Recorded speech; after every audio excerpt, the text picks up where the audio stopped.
Hi guys, chapter 1, Absorbing the armies on the battlefield of Kurukshetra. Text 1. Dasharatha said, O Sanjaya, after my sons, the sons of Pandu, assembled in the place of pilgrimage at Kurukshetra, desiring to fight, what did they do? Purport. Bhagavad Gita is the widely read theistic science summarized in the Gita Mahatmya, glorification of Gita. There it says that one should read Bhagavad Gita very scrutinizingly with the help of a person who is a devotee of Sri Krishna and try to understand it without personally motivated interpretations. The example of clear understanding is there in the Bhagavad Gita itself, in the way the teaching is understood by Arjuna, who heard Gita directly from the Lord. If someone is fortunate enough to understand the Bhagavad Gita in that the line of disciplinic succession without motivated interpretation, then he surpasses all students of Vedic wisdom and all scriptures of the world. One will find in the Bhagavad Gita all that is contained in other scriptures, but the reader will also find things which are not to be found elsewhere. That is the specific standard of the Gita. It is the perfect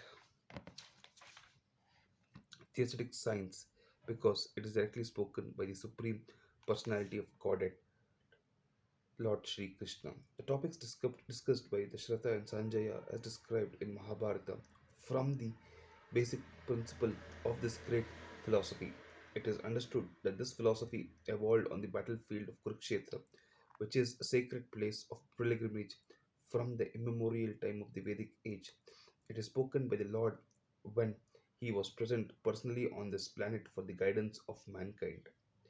The word Dharmakshetra, a place where religious rituals are performed, is significant because on the battlefield of Kurukshetra, the Supreme Personality of Godhead was present on the side of Arjuna. Dhritarashtra, the father of the Kurus, was highly doubtful about the possibilities of his son's ultimate victory.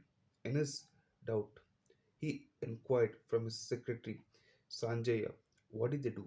He was confident that both his sons and the sons of his younger brother Pandu were assembled in that field of Kurukshetra for a determined engagement of the war.